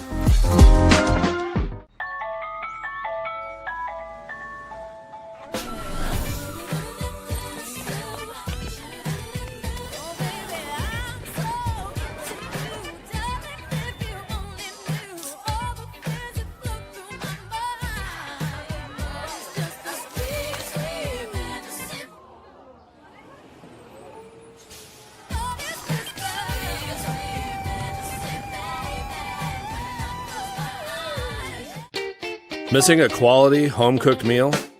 You know, the kind Mom used to make? Lucky for you, we found her recipe book. Welcome to the High Life. Welcome to the Champagne of Bars. Looking for the perfect golf escape? Experience links-style golf right here in Ames at Coldwater Golf Links. With rolling fairways, large greens, and unique routing, it's golf the way it's meant to be played. Whether you're a seasoned pro or just starting out, you'll love our course's welcoming atmosphere and friendly staff. Grab your clubs, book a tee time, and make every round unforgettable. Coldwater Golf Links, where great golf leads to great memories. Visit coldwatergolf.com to book your round today. Summer's on its way, and that means road trips, travel, and summer activities. Is your car ready? Come in now and get your maintenance done, like air conditioning, alignment, and fluid services to make sure your Land Rover is ready for everything the summer can throw at it. Schedule service online at LandRoverDesMoines.com or give us a call today. Back to the Rush. Strong opinions, weak filters, and just enough sense to stay on the air. It's the Rush Radio Show, powered by Willis Automotive.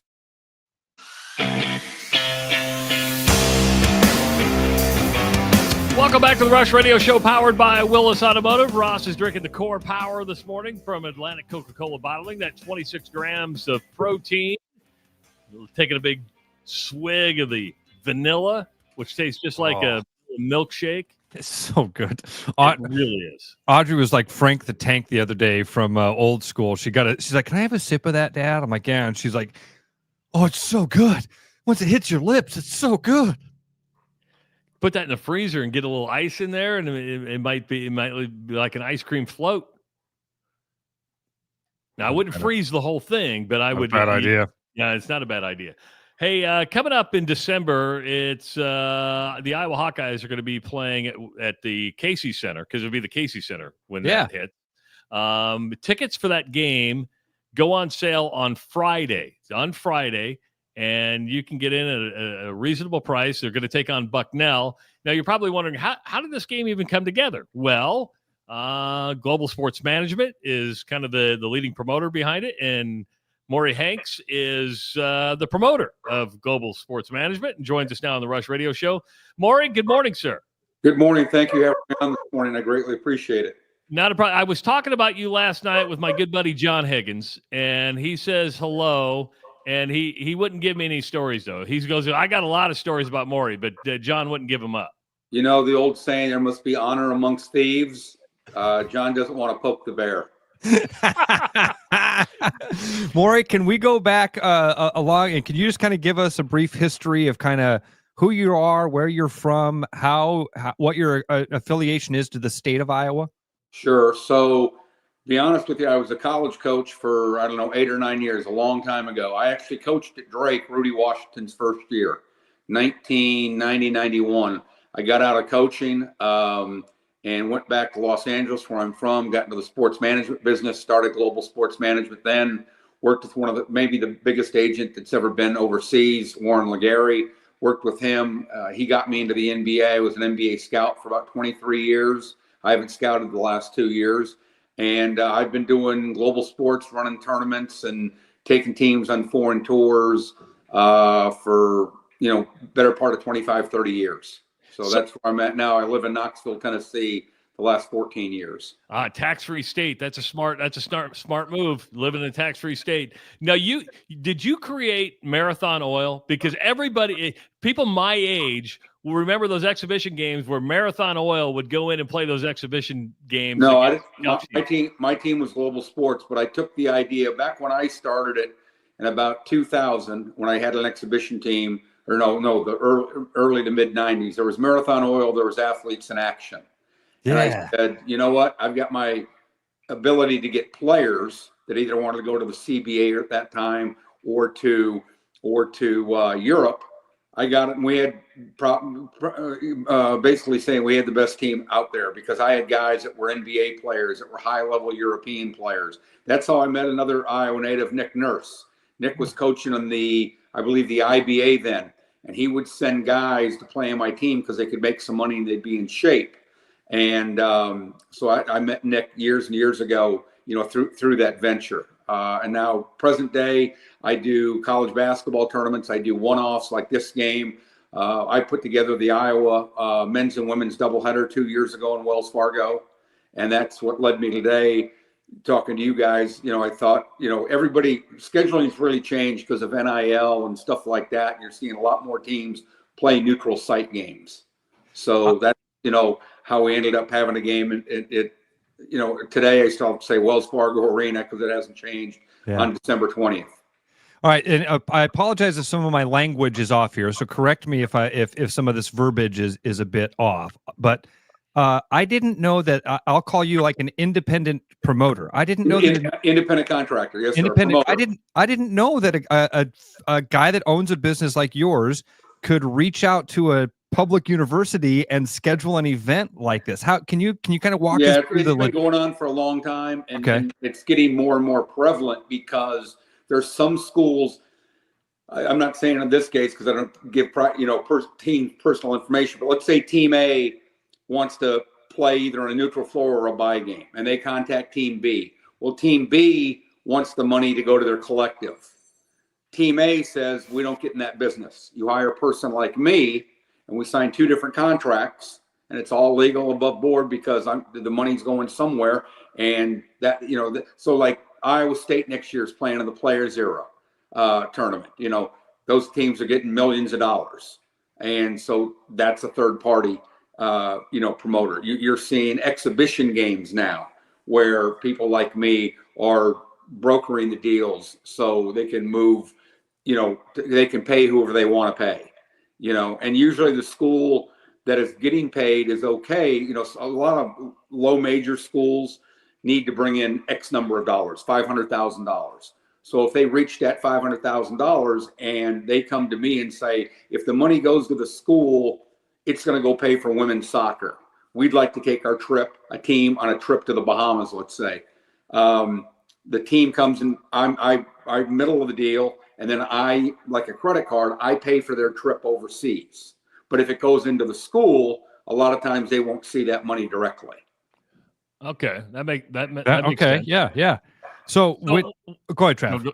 With the Bucknell game, was Bucknell your first choice? Because I full transparency, we kind of made fun of the game when it first came out because like Bucknell, God, you could do so much better at Wells Fargo. We started throwing out like, why not play Drake or UNI again, or play a South Dakota or North Dakota State, or even a Creighton? Was Bucknell your first choice, or was it hard to find an opponent? No, sir, it wasn't my choice at all. It was the new staff. The new staff chose Bucknell. I had signed this contract under the previous staff. They had worked with me when I did the game 2 years ago. They were very happy with the game management. Sometimes you do these games and you show up and there's nobody from the company like me, and you're looking around going, okay, what, and you just have somebody from the arena. Well, somebody from the arena, they don't know. It's not their game to promote or run, on come game day. So I signed the contract with the old staff. The new staff came in, and they chose Bucknell. Makes sense. Interesting. Okay. Well, that explains it. Can we ask you who the original team was that was going to play? You can ask. You can ask. Well, we got to ask. That's your job to ask. But like I said, I don't. That's one reason I've been doing this a long time. Teams business is teams business. Yeah. Makes total sense. So tickets go on sale on Friday. And this seems pretty early in the cycle. What do they range from, like $18? No, they start at $20. So we have all different price points. And then one thing I like to say is the Hawkeyes have great fans. And so, but a lot of them are over in Des Moines or west of Des Moines or northwest of Des Moines. And they can't make it to Iowa City during December, January, February, when the weather may not be great, and the games start sometimes at 8:00 at night. So I think there's a lot of fans in the Des Moines area and even west of there that will come see the Hawkeyes play. And with having a new coaching staff, a number of players that played from Drake, I think they got a freshman that was a very good player, I guess, in Des Moines. So I think there's a lot of ties there to help sell the game. And doesn't Bucknell have a Des Moines player as well? Yes, that Bucknell has a Des Moines player, and they're a very, very good program in their league. They have been they won the league championship last year, and their coach was a player there as well, and did very well when he was a player against beating teams in the NCAA tournament. So we're talking about, and that's December 20th. Tickets go on sale at HighBTix.com on Friday morning. I think 11 o'clock in the morning is when ticket sales start at HighBTix.com. And again, the game's December 20th. But you're also promoting more events, and help me out. I don't know if it's the Cayman Islands one or not, but Drake is in one of your events later on in this fall too, right? Yes, sir. Drake is in the Emerald Coast Classic. It takes place down in Destin, Florida. One of probably the most beautiful beaches in the continental United States. Iowa State's been in the event before. Iowa's been in the event twice. And Drake is in this year with Georgia Tech, LSU, and DePaul. And that's Friday, Saturday after Thanksgiving, November 28th and 29th. And for the fans that live in Iowa, it's a great place to come to. You can fly many different airlines into Fort Walton Beach out of Des Moines. You've got Allegiant, all the other big airlines fly in there. And like I said, it's the closest thing to going to the Caribbean without needing a passport. The beaches are, just like, white sand, and the water's blue. We usually have temperatures in the low 70s that time of year. Destin is pretty cool. That's a really special area. Yeah. Yeah, it really is. Is it hard to put on these tournaments and these games? I mean, or is it just because you're so well connected, it makes it a little bit easier? Yes to both of those. I've been doing this a long time, so I stay in contact with the newer coaches. But like I said, I've known a lot of college basketball coaches 30 years. Mick Cronin, Dana Altman, they're all Brad Underwood. They're all great friends of mine. I've known TJ at Iowa State probably 20 years. Greg McDermott, the same thing. So that gives me a leg up. It also gives me a leg up is that I think we do a really, really good job. I'd say great job of game management. If I tell you something's going to happen, it's going to happen. At my multi-team events, I hire the best referees in college basketball. That's a given. That's how I know John Higgins. John used to work for me before he got soft and retired.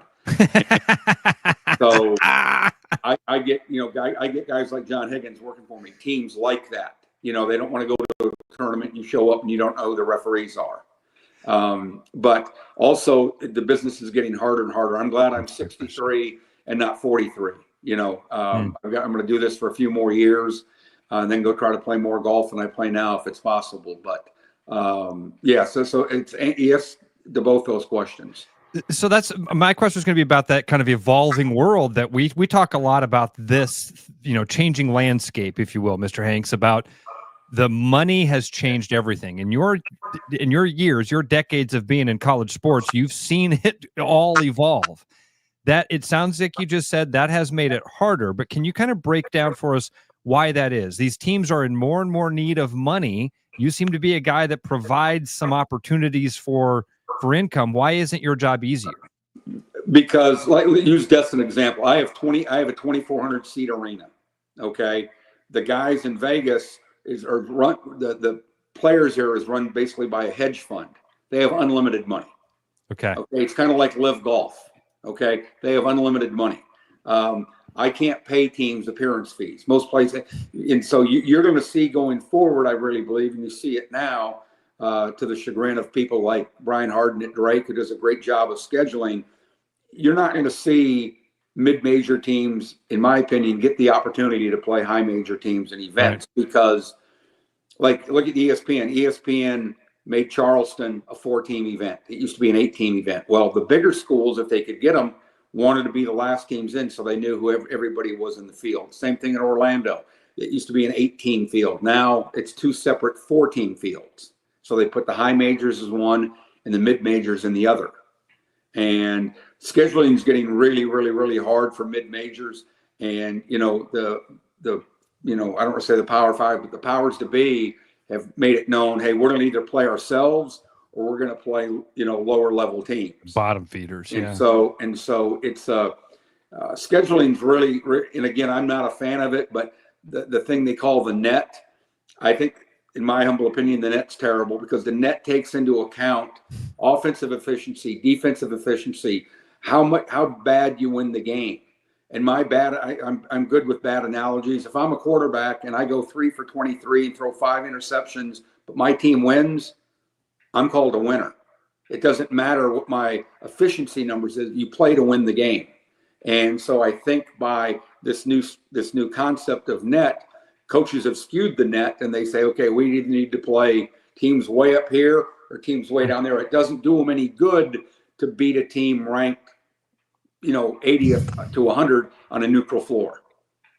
That makes, exactly right. People don't think about that when they say, hey, why doesn't Iowa play Drake? Or why doesn't so-and-so play this team?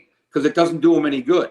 I'll tell you, Maury, being here in Central Iowa, being a fan of Drake and you and I, those are conversations we've been having. We've watched that evolve. Yes. We watched that fall apart. I mean, just like you're talking about, we used to have the Big Four Classic, an event like you put on. We used to have the Big Four Classic here at Wells Fargo Arena, and that all went away. And the athletic directors at Iowa and Iowa State both said, well, yeah, why would we play these mid-majors who can only hurt us? Correct. Yeah. And that's what most fans don't know. And like I said, I'm not a fan of the net because of those couple of reasons I just touched on. And but I don't think it's going to stay. I don't think it's going anywhere. It's here to stay. Yeah. All right, back when you were coaching Global Sports Management, what was the biggest win you had? What arena did you go in and you just shocked the world? Well, the year that Larry Stacey had the best team in college basketball, was that 2000, 2001? Yeah, were they lost in the Elite Eight? They got cheated in the Elite Eight basically by a bad call. They would have won when Michigan State won the national championship. They would have. Larry had the best team in college basketball that year. I always had two different teams. We played about 12 games each. That year, we beat Fresno State with 4 pros by 20. We beat Texas Tech. We beat Texas A&M. We went to Oklahoma and beat them. They hadn't lost an exhibition game in over 20 years. My good friend Kelvin Sampson was the coach. We lost to Larry's really good team in a really good game. We've won 3 games at Creighton. Dana Altman never lost at home. Global Sports beat him 3 times. He doesn't like to say that. But we've won it. I remember those games. I was doing play-by-play for Creighton at the time. Yeah, we won at Alabama. We won at NC State. So it was a lot of fun. And the reason they did away with those things, but nobody knows.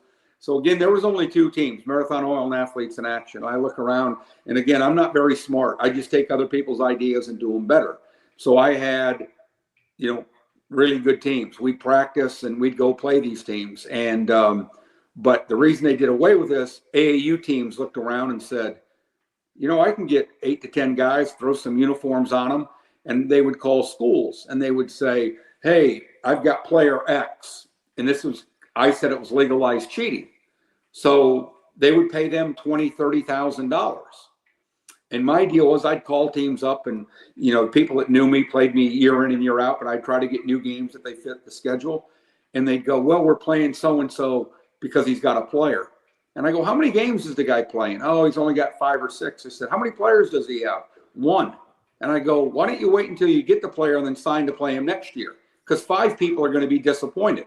They're going to be disappointed they didn't get the kid, and they're going to be disappointed that they didn't have a good exhibition game. And so that ultimately led to the NCAA putting in the rule that you could play Division II teams. And then they revised it and they said you could scrimmage in closed scrimmages. But teams really like playing our team, because A, I had really good players, but B, I would go to the coach before it's early in the season and go, do you want me to press at all? They'd say, yeah, press after May 3. Do you want me to play any zone? Yeah, don't play any zone because we haven't worked on zone defense, or put 3 minutes each half. And so I would script the game. We'd still try to win, but I wanted them to get, because it was an exhibition game. Yeah. I knew what they were looking to do. Excellent stuff. Again, this has been a fun conversation, Maury. Thank you so much. Thank you for having me on. I greatly appreciate it. I'm glad Chris over at the arena set us up, and it's very kind of you. But again, as you mentioned, tickets go on sale this Friday, June 6th, 11 o'clock Central, HighVTix.com. And like I said, tickets start at $20. So I assume it is a little bit early, as you mentioned, but with the new coaching staff in place, with a number of players that played on Drake, we wanted to get, when it was still fresh in everybody's mind. Excellent stuff. Maury, thanks you so much for your time, and maybe we'll hook up again right before the game's played. That would be very kind of you. I greatly appreciate it. Thank you. Thank you. Maury Hanks joining us on the Rush Radio Show, powered by Willis Automotive. What a cool life. Stuff. It really is. Why couldn't I get a life like that? Dude, you got to think back on that, dude, and put yourself through that human experience of, that would have been pretty scary. And I like what he said, in that he takes other people's ideas and just makes them better. Yeah. Yeah. I mean, but you and I are in that position. That betting on yourself thing is scary. And it is. I just got to get out there and I got to sell this idea. And then the world changes around you. And all of a sudden the landscape is such that you can't do the way you did. See, I was anticipating when he said his job was harder. I thought he was going to say, it's harder to get the teams. Yeah. I thought that's what he was implying. That's why I said, well, why are the teams harder to get in this world where they're all looking for money? No. There's too many sharks in the pool. There's too many big dogs swimming around with huge hedge fund money that my little arena. If a hedge fund's involved, what are they doing? They know there's money to be made there, right? Exactly. We'll throw big money at it. But I was on HighBTix.com. You tell me if you've ever heard of this. They've got Matt Rife coming up. Of course, you can buy the Iowa Bucknell tickets coming up. June 13th is Wild and Out Iowa Takeover. It is sold out, Ross. What the hell is Wild and Out? It's sold out. Yep. I didn't know that. I've never heard of Wild and Out. I think it's on MTV. Okay. And it is not for you. I'm going to tell you right up front. There's a reason you haven't heard of it. 54-year-old white guy it's not for, huh? In Iowa. It is a cultural phenomenon. So basically it's a comedy show where Matt Rife actually got his start on Wild and Out, where Devin says he was a YouTuber. Devin just said it got canceled. No, he's a comedian. So it's like a teenage, early 20s is kind of the target demo. Oh, I did. Chris Connolly just let me know it has been canceled. It got I didn't know canceled. that. It's still on, Chris. It's still on your website, and it still says sold out. So I'm just going off the information that's provided by you. It says sold out, so you don't try to buy tickets. Okay. Check it out the website. Ross said it was hosted by Nick Cannon, so his kids bought all the tickets. Thanks for opening up the jar here, Travis. No, that's an interesting one. I hadn't heard about that. Now that explains why we hadn't heard about it. I touched on this right before we had on Mr. Hanks. Can I go back to the story with you about this golf thing? Yes. Because I got through it again and found it. I want to give you the details of this because, man, this is one of those, like, I just don't get golf sometimes, dude. So somebody's going to have to explain with this to me, and I'm going to have I'll reach out to my buddy John Olson when we're done and have him break this down for me because John has played in tournaments just like this. This was at a qualifier for the U.S. Open. The guy's name is Nick Barrett. He's a 31-year-old UPS driver from Maryland. He's a really, really good golfer on the brink of doing something really great. Reached the qualifying stage in 2023 for the U.S. Open, advanced to the round of 32 in the 2024 U.S. Mid-Amateur, and was back at the Woodmont Country Club in Oakmont for the first round of the U.S. Open qualifier. Fired a 73, capped it off with a birdie on 18. This is when things go south. He finished the round surrounded by 40 of his friends and family members. That's a pretty good gallery for a U.S. Open qualifier. Right. And that's where he got distracted. How much time do you have to sign the scorecard? Instead of heading directly to the scorer's tent, he went to grab a bite to eat. It wasn't until he stood up after lunch that he realized his scorecard was still in his back pocket. Quote, I stood up after I had the hot dog or something at lunch, and I felt it in my back pocket, and my heart just sunk to the bottom of my stomach. Because he knew at that point, right? By the time he rushed to the tent, the 20 minutes had passed, and the officials had already moved on. His playing partners had waited as long as they could before signing their cards, but once the next group arrived, Barrett's fate was sealed, and he was straight away disqualified. Quote, I'm really upset because it didn't go out. It's not something I did on the course. It's not like I signed something wrong. I just got caught up in the moment. That was my responsibility, and I just didn't do it. So he owned it. He did. And this is what golfers do for the most part, right? It is a game of like, I didn't follow that rule, so I don't get to do this anymore, right? And they're very much that way. But can somebody explain to me why? Can somebody explain to me why his playing partners can't say, oh yeah, by the way, we don't know where he's at, but when he does show up, give me a call. I'll verify the card. They call it a gentleman's game, right? Why didn't somebody go find him eating a hot dog and get him over here to sign the card? I mean, I know you can't wait all day, and you got to. I understand. That's a good 20 point. minutes is a long time. That's a good point. Why didn't somebody go, where is he? Yeah, go get him. Man, maybe he had a bathroom emergency.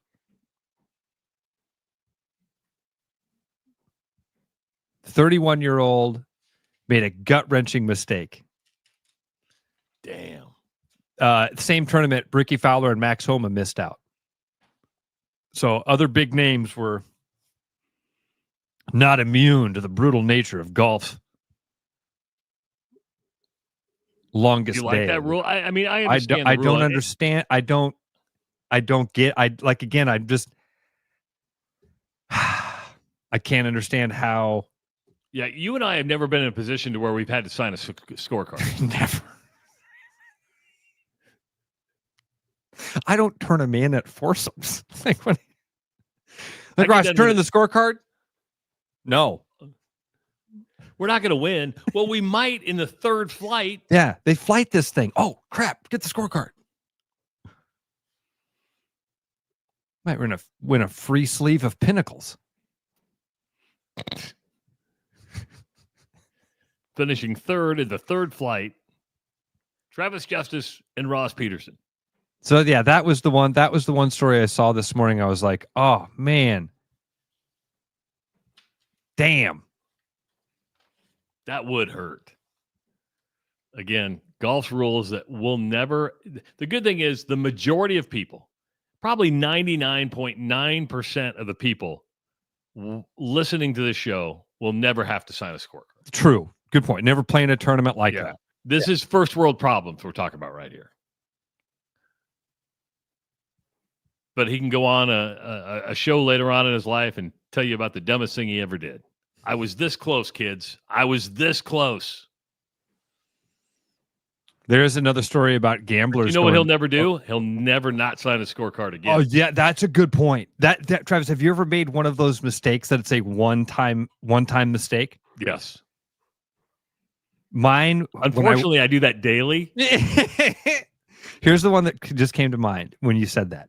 When I worked at Hy-Vee, I was a sacker grocery guy, right? And then I'd take the carts out when they did the drive-through, and you'd load the groceries into the cart. And this guy pulls up one time, and his number is 61.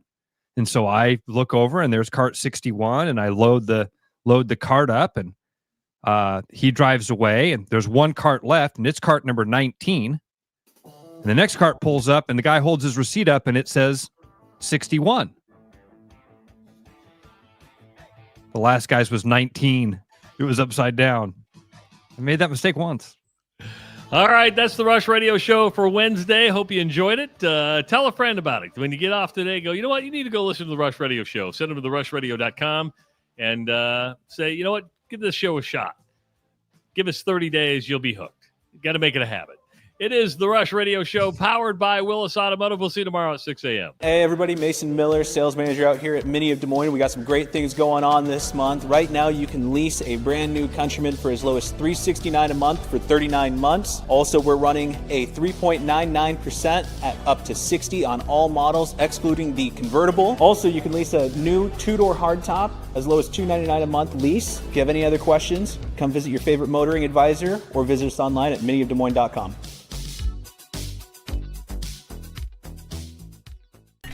I'm loving these wooden nickels, Brian. Yeah, I suppose everyone is catching on. Just spend $20 to get a wooden nickel.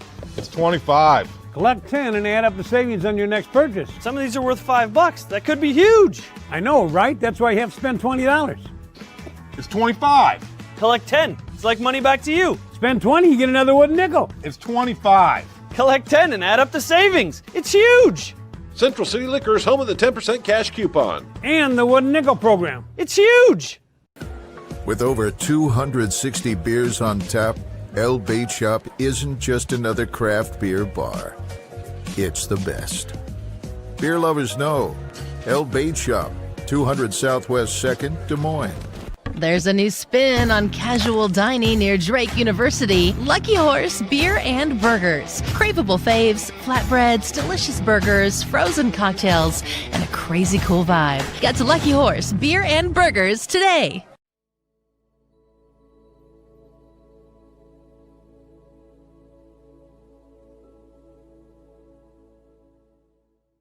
Are you thinking about buying a home this year? Start by getting pre-approved with Gary Presnall at Northwest Bank in Des Moines to see how much you can qualify for and what loan programs meet your needs. Gary can get you pre-approved in 30 minutes or less with a pre-approval letter to you. Gary offers first-time homebuyers programs, VA loans along with FHA, IFA, and conventional loans. Call Gary at 515-975-6767 or find his profile at nw.bank.